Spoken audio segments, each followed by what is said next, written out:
Listen carefully and answer questions 1 to 4.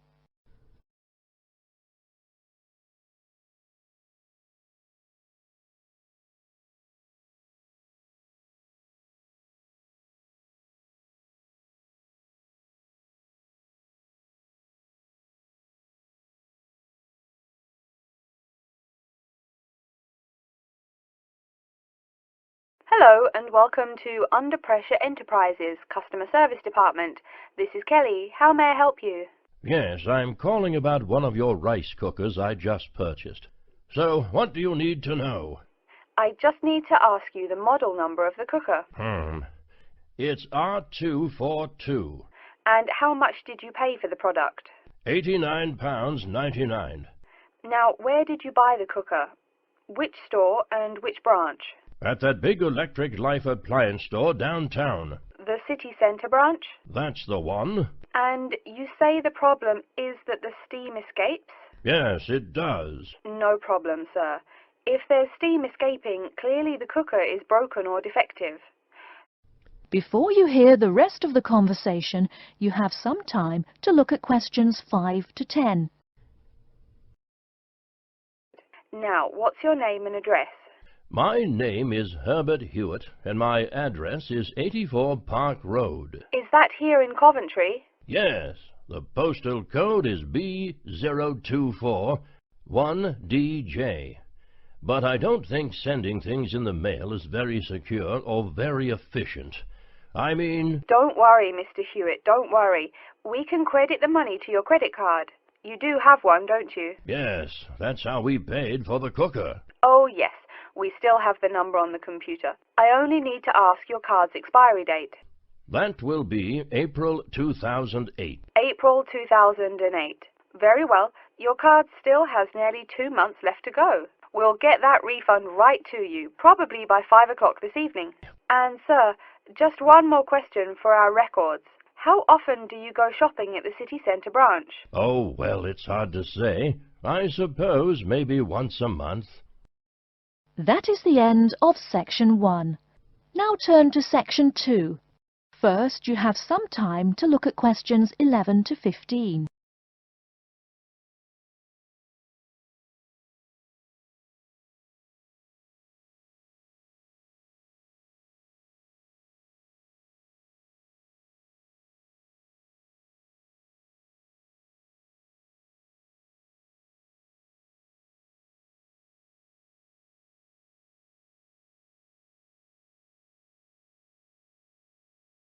The first thing I'd like to do at today's orientation session is get you all oriented. That means tell you the location of some useful facilities and services. Now, we're at the campus main gate. The recreational facilities are on my right hand, and its opposite is the student centre. No questions? Good. Pretty easy, right? The student health centre is located about half a kilometre straight north of here. Look on your maps. You see the street on the east side of this building, Ned Kelly Avenue? Just follow that about 500 metres and the health centre will be on your left at the 3rd cross street. Now, I know you all just got here, so you must be wondering how to tell your folks you've arrived safely, how much you miss the dog. If you don't have an iPhone, you probably are wondering where to find a computer. Well, I have good news. If you go straight out of its door and walk down the garden street, you'll see the internet unit on your left side, just next to the gym. The hours are posted on the door and the computers are free, but you must bring your student ID card with you. I'm sorry to have to tell you, but the university has been doing a lot of repairs and remodeling and it's not all done yet, so there may be some small problems with your dorm rooms. Maybe the window doesn't open. Maybe an air conditioner is missing or does not work. If there are any problems, you can go to the complaint office, which is right beside the teaching building between the Parker Street and the Crammer Street. Just tell them your problem and they should have it fixed by the time you graduate in 4 years. I'm joking, but please be patient. There are a lot of little things they need to take care of. Tired of the school food? No? Give it a week. Or maybe you just need a place to get coffee in the wee hours of the night during one of those marathon study sessions. Either way, you definitely have to check out the little cafe just past the women's dormitories. They've got free Wi-Fi, so a lot of students saddle up with coffee and a bagel for hours on end to get work done. Before you hear the rest of the talk, you have some time to look at questions 16 to 20.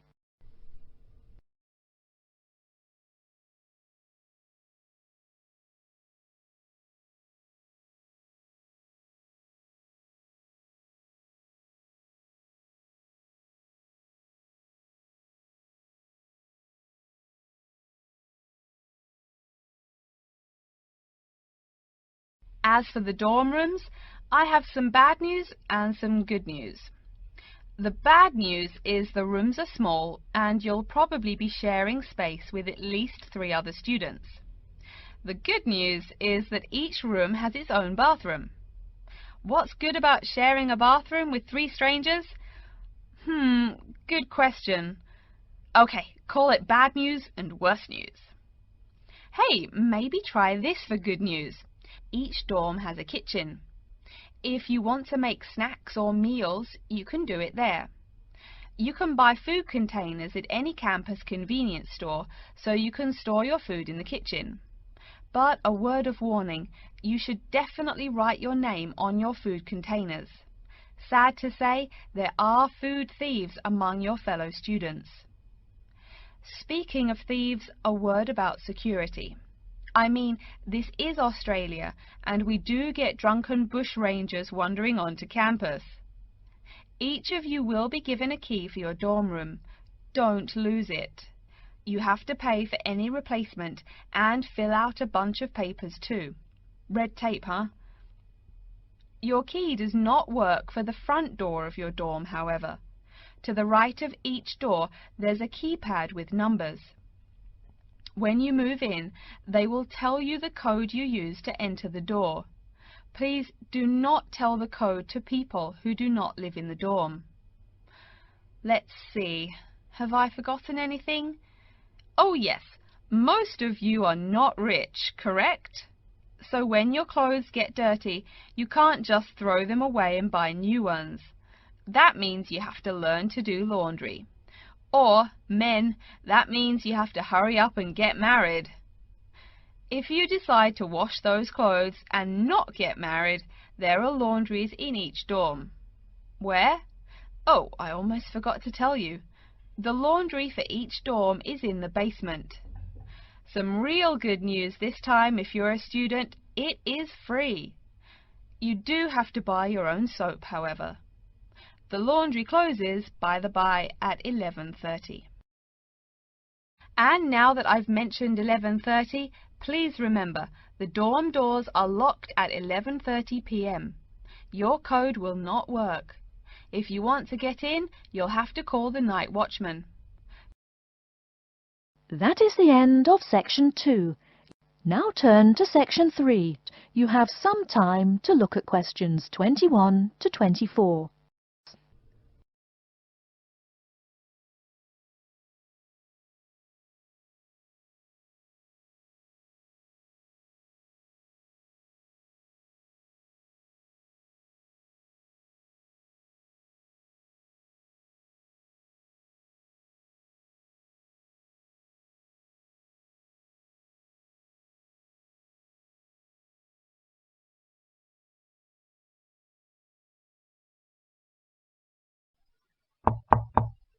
Come in. Professor Dundee, we're ready to make our presentation. Oh, yes. So, who goes first? Bruce? Or you, Betty? Betty really should go first. Okay, well, I'm reporting on the effects of different marketing strategies on the cheese and oil markets. Different strategies obviously affect the sales volume differently. I looked at the sales in 2 countries, New Zealand and Colombia. And what did you find? Pray tell. Well, in New Zealand, the sales of both oil and cheese have declined pretty steadily, and in fact the sales have decreased more quickly than the population. On the other hand, in Colombia, the volume of sales for both products has remained the same. Wait, So you said sales in New Zealand have been going down? Correct. Suppliers have introduced 2 new upscale brands of each product, which are a bit expensive but very tasty. The big ad agencies are trying out a new series of ads that shift the focus from health to great taste. They think that will get sales moving up in New Zealand, where the population is less affluent and generally less health conscious. Brilliant. Thank you. And Bruce? Yeah. My report is about chocolate sales in Italy and Germany. The 2 countries' marketers have found out that you have to market chocolate differently in each country. For example, in Italy, Kostig, the most expensive brand, pays shop owners to put the candy just about knee-high for an adult. I don't see.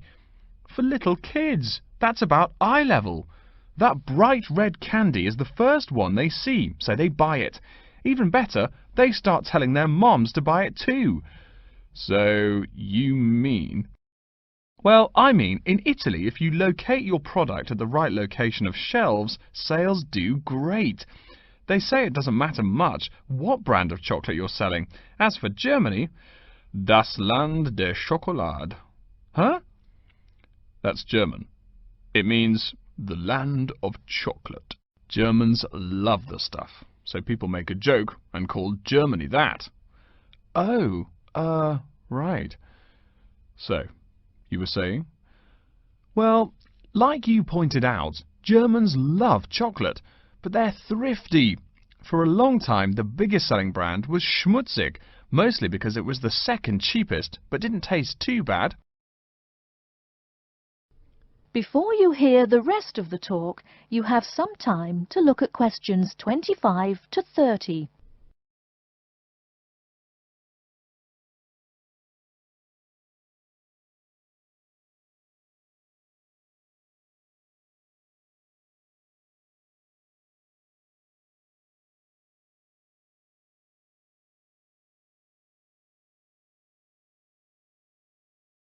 What do you plan to investigate next week? I'm especially interested in the effects of colour on sales of products, so I'll be looking at ads for cosmetics and cleaning products in the local market. You know, like the distinct orange colour of Mr. Muscle, lavatory cleaning products. And you, Bruce? I'm focusing on the effects of different containers on sales of cookies, so I'm going to look into packaging for cookies and how the materials they use will affect the image, and in turn, sales. You know, most containers are paper, but some expensive cookies come in metal boxes. The shiny metal boxes catch people's attention, and the image remains in the memory longer. Well, it sounds like you two are all set. But as always in this course, I urge you both to pay much more attention to the advertisement extensions. That's often the key. All right? Any questions for me before you go? No, I think I'm all set. Thanks. Me too. Thanks, Professor Dundee. See you later.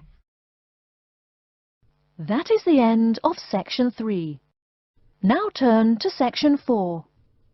First, you have some time to look at questions 31 to 40.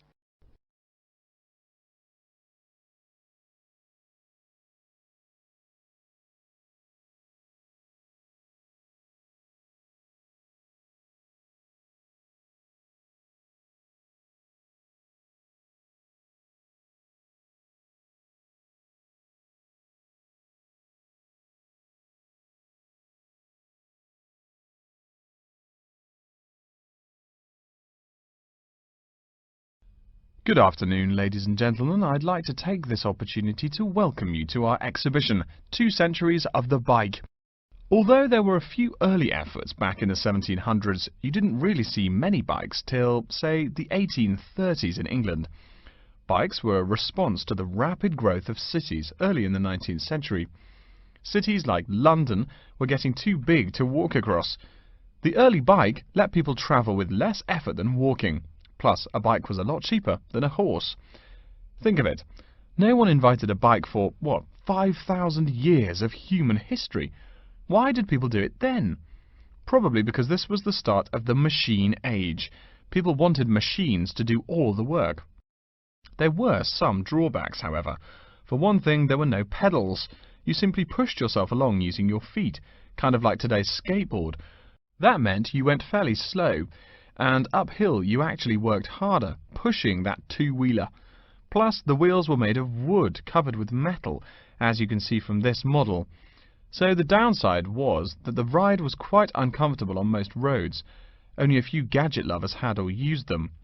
By the 1860s, though, improvements were being made. As you can see from this specimen, metal frames had become the rule. They are more durable than wood, and they don't warp in the rain. The biggest improvement, however, was the development of the chain and sprocket system. They are connected. This meant you did not push the bike. You used pedals, just like today. You had to try harder to balance, so it took some practice to figure out how to use the pedals. But it made the ride so much easier. As a result, the good thing was that you could ride a lot more smoothly and with very little effort. By the 1880s, another big change was the use of rubber wheels. These became pretty common at that time. Though the first ones were solid rubber, the ride was a good deal more comfortable than the old iron and wood system. This is a big consideration, because the faster you go, the more you feel every bump. Air-filled tyres, pneumatic tyres, didn't really come into use till around the year 1900, as you can see from this exhibition over here. That made the ride even more comfortable. So by 1890 or so, people were going a lot faster and a lot more smoothly. There was one problem when you were going quickly and comfortably. Oh no, how do I stop? Yes, we all laugh now, but for a long time the only way to stop was to drag your feet. That didn't work very well, and it would be dangerous if you were going fast. In the crowded cities of those years, New York, Chicago and so on, you would get killed if you couldn't stop for, say, a streetcar. Plus, look at this bike. The front wheel is nearly 1 meter and 2/3 tall. They made them that way so you could see over people and wagons, but you couldn't drag your feet. This model is called a velocipede, a speed pedal. Another characteristic of the bike in this period is that it has 2 equal-sized wheels, which signalled a big change in bikes. For with the velocipede, brakes appeared. If you wanted to stop, you just pushed the pedal backwards. Doing that stopped the back wheel of the bike. This technique worked a lot better than dragging your feet or jumping off the high seat there. This meant that bikes became a great deal safer. It would have been safer if people wore helmets, but the first bicycle helmet wasn't invented until years later, and even then it was little more than a leather ball cap. It really wasn't until the 1970s that the bike helmet was modified to provide some real protection. Before continuing on to look at developments since the 1890s, let's say a word more about safety. Everyone knows if you're going downhill, you can get going dangerously fast. To go more than 100 kilometers an hour isn't all that difficult, but even on level ground it's easy to go too quickly. On a city street, today's bicycles can be ridden at a speed of over 40 miles an hour over a short distance. That's about 64 kilometers an hour. Remember, you're on a bike, not in a car. There's nothing to protect you. People are killed in single bicycle accidents every day, just from hitting the road. A good rule to remember is, if you're going faster than the cars, slow down. And please wear a helmet. Nearly 1/4 of the epilepsy cases come from head injuries in accidents on bikes and motorcycles. I don't mean to scare you, but safety is everyone's business. What? Now that's a good question. Why are today's bikes so much faster? Well, it's not just that today's athletes are faster. The answer is partly mechanical. If you look closely here at the back wheel, you'll see a number of gears. Changing gears is what makes those fast speeds possible. You can shift gears depending on the terrain and how hard you wish to pedal. So you can put it on a higher gear for downhill and a lower gear for uphill travel to make it easier to climb that slope. You'll notice this gear shifting mechanism is attached to the back wheel, and when the rider shifts on the handlebar gear shifter, the chain moves to the appropriate sprocket. And, speaking of changing gears, let's look over here at our Tour de France exhibit. That is the end of section 4. You now have half a minute to check your answers. That is the end of the listening test. In the IELTS test, you will now have 10 minutes to transfer your answers to an answer sheet.